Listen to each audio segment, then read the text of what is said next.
Concept का नाम है, इस्लाम एक फिक्र का नाम है, इस्लाम एक जिंदगी को हरियाली देने वाली सोच का नाम है। इस्लाम आखिरत की भलाई देने वाली चीज का नाम है। उसी रास्ते से, इस्लाम के रास्ते से आखिरत की भलाई आती है। मगर हमारे यहाँ जहाँ मुसलमान कसरत से रहते हो, किशनगंज में कहा जाता है कि 80% मुस्लिम आबादी किशनगंज में है। सीवांचल मुसलमानों का इलाका है, सीवांचल मुसलमानों का एरिया है। 100% बात सही है कि यहाँ आपकी तादाद ज़्यादा है, मगर ये कसरत तादाद अफराद की कसरत ने आपको क्या सिखाया, क्या बताया, क्या किया आपने? आज भी जहालत सबसे ज़्यादा हिंदुस्तान भर में अगर कहीं तलाशी जाए तो हमारे किशनगंज में, हमारे पूर्णिया में, हमारे कटिहार में, हमारे सीमांचल में, हमारे बिहार में। आपको शर्म नहीं आती? आपके नौजवान ट्रेनों में भर भर के दिल्ली पंजाब खटने जाते हैं। आपको शर्म नहीं आती? कलकत्ता का मजदूर आपका बेटा होता है। आपको शर्म नहीं आती? मुंबई में टॉयलेट साफ करने वालों से लेकर झाड़ू लगाने वाले तक आपके बाल बच्चे होते हैं, आपके नौजवान होते हैं। ये आपने अपने समाज को क्या दिया, क्या सिखाया, क्या छोड़ा अपने समाज के लिए? अब इन सारी चीजों से बाहर आने के लिए अब जरूरत पड़ गई है कि हमें किसी नेता का सहारा नहीं लेना है, हमें किसी लीडर का सहारा नहीं लेना है, हमें अपने समाज को बदलना है बगैर किसी के ताउन के। हमें अपनी सोसाइटी बदलनी है बगैर किसी की ताउन के। हमें अपना समाज बदलना है बगैर किसी की हिमायत के। कोई आपका हामी और मददगार नहीं होगा। आपकी तब्दीली की सारी जिम्मेदारी आपकी होगी। अल्लाह ने कुरान पाक में ज़हन दिया कि वो कौम की किस्मत नहीं बदलती, वो कौम की हालत नहीं बदलती जो कौम खुद की हालत बदलने को तैयार नहीं होती। इसलिए आपकी हालत बदलने के लिए कोई नेता जिम्मेवार नहीं है, कोई एक्टर या क्रिकेटर, कोई बड़ा आदमी, जमींदार, कोई इसका रिस्पॉन्सिबल और जिम्मेदार नहीं।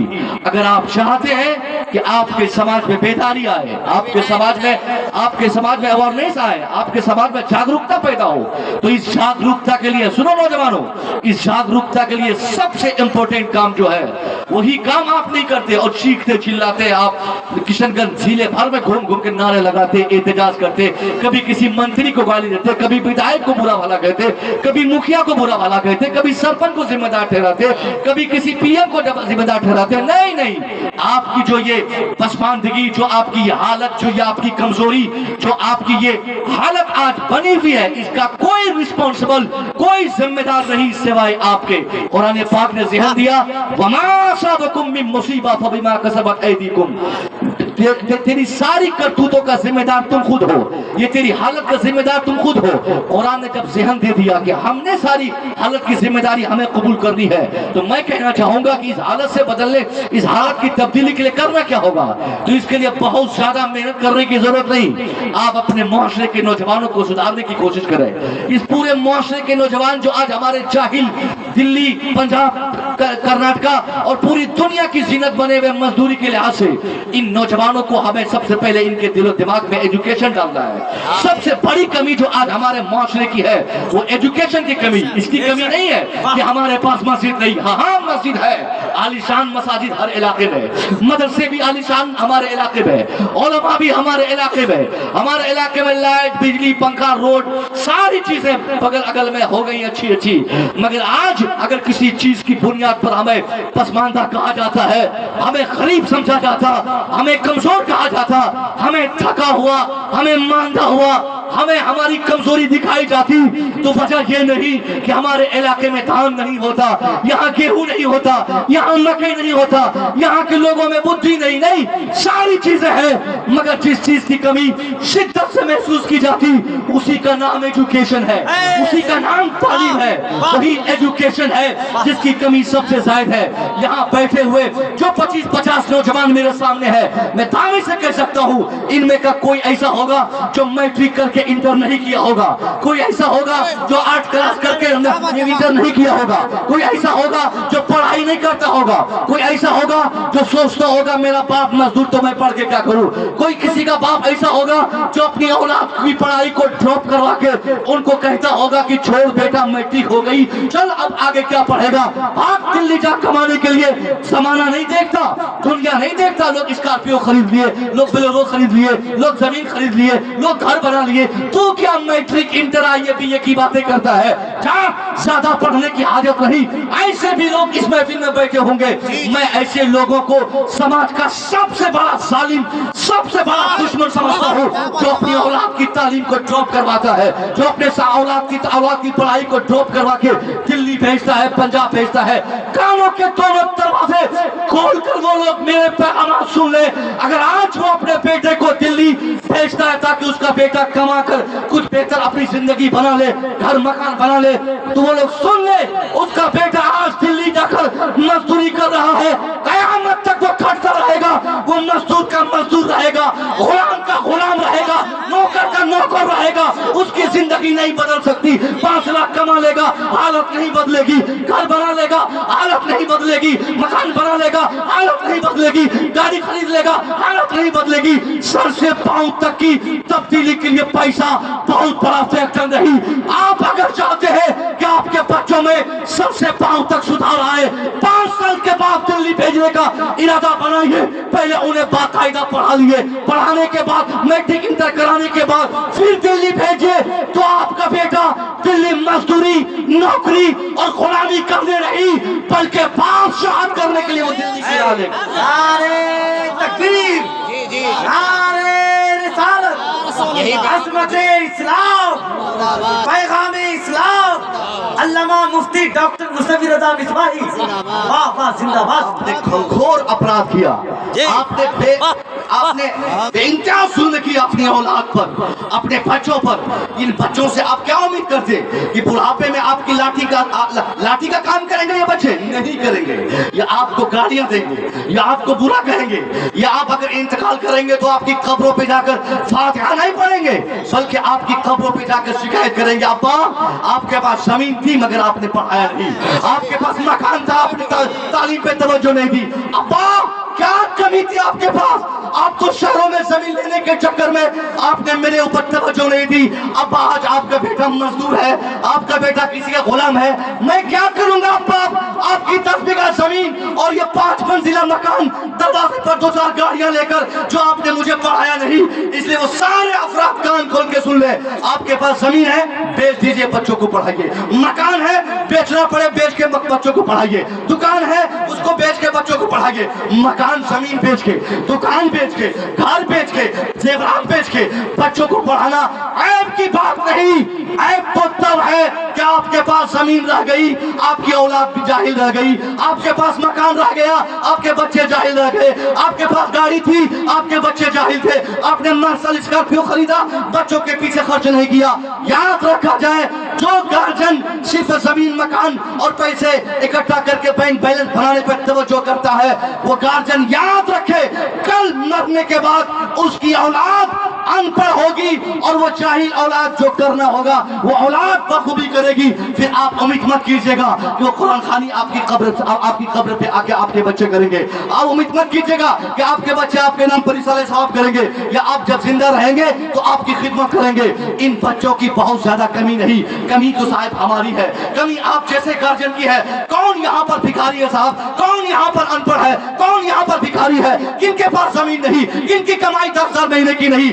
मजदूर क्लास के शख्स भी आज की तारीख में टोटो खरीद लिए 1,800-1,500 कहता कि पर डे कमा लेते। इसलिए अब इस बेदारी के माहौल में, जबकि हर तरह से सोसाइटी बन गई हो, हर तरह से कम्युनिकेशन ठीक हो गया हो, फिर भी लोग अपने बच्चों को, बच्चियों को नहीं पढ़ाता हो, तो वही जालिम है अपने समाज का, वही जालिम है अपनी औलाद के लिए। वो बाप नहीं, वो जालिम है, वो गार्जियन नहीं, वो जालिम, वो जाबिर है, वो घोर अपराधी है। उन्होंने अपने बच्चों पे जुल्म किया है। इसलिए आप अपनी औलाद की तालीम के लिए सबसे पहले बंदोबस्त करें। इनको जिस हद तक हो सके आप पढ़ाएं। हर शहर में स्कूल्स है, हर सोसाइटी में स्कूल्स, कॉलेजेस है, मदरसे है, मकतब है, आलिम उलमा, हर जगह ट्यूशन पढ़ाने वाले मिल गए। उसके बाद भी आप गए ए बाबू जैकेट वाला भैया कहाँ जा रहा है यार, सफेद वाला? अरे बैठ तू बैठ, तुम क्यों भाग रहे हो उसके पीछे में यार?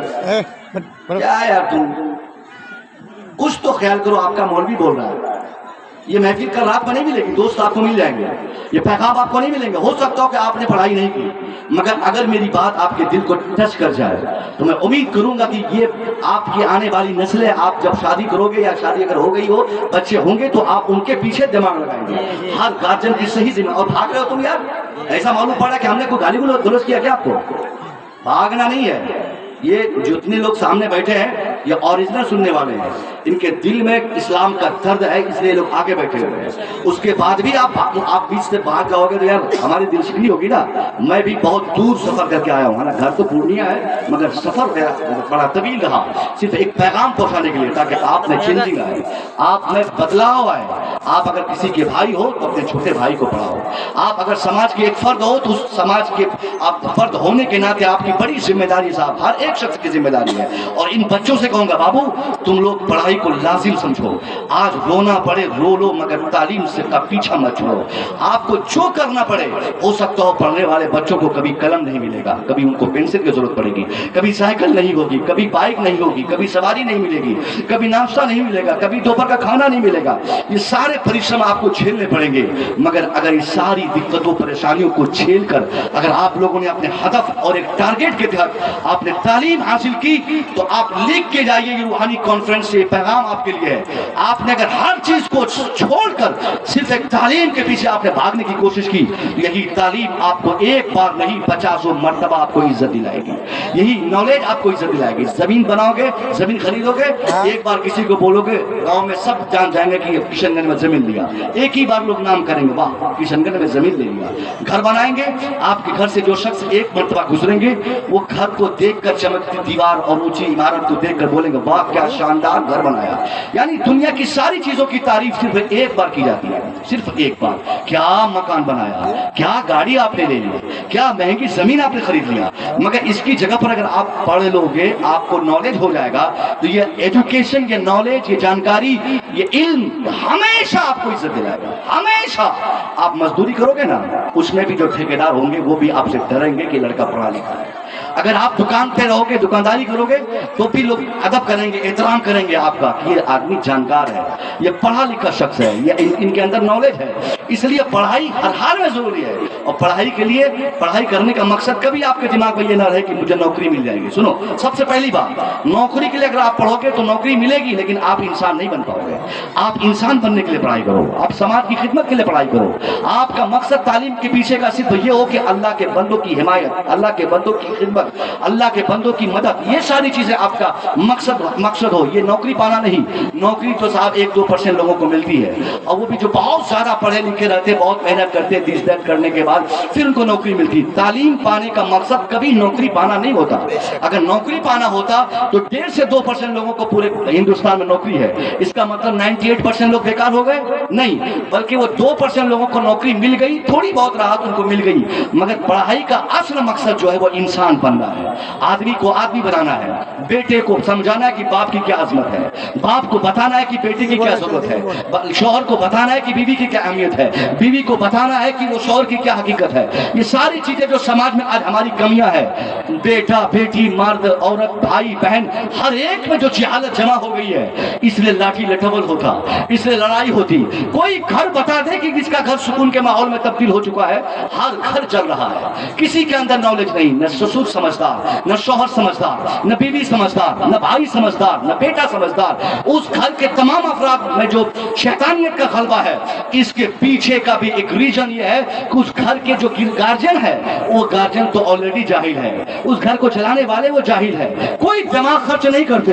جنگ کی حالت ہر گھر میں ہو جاتی ہے. اگر آپ میں سے کوئی بولیں گے حضرت میرے گھر میں لڑائی نہیں ہوتی، تو 1-2 آدمی کہہ سکتا ہے، لیکن گاؤں کا ہر آدمی بولے گا کہ ہمارے ہاں لڑائی نہیں ہوتی، میں نہیں مانوں گا. اگر ایک گاؤں والا بولے گا تو دوسرا گاؤں والا نہیں بول سکتا.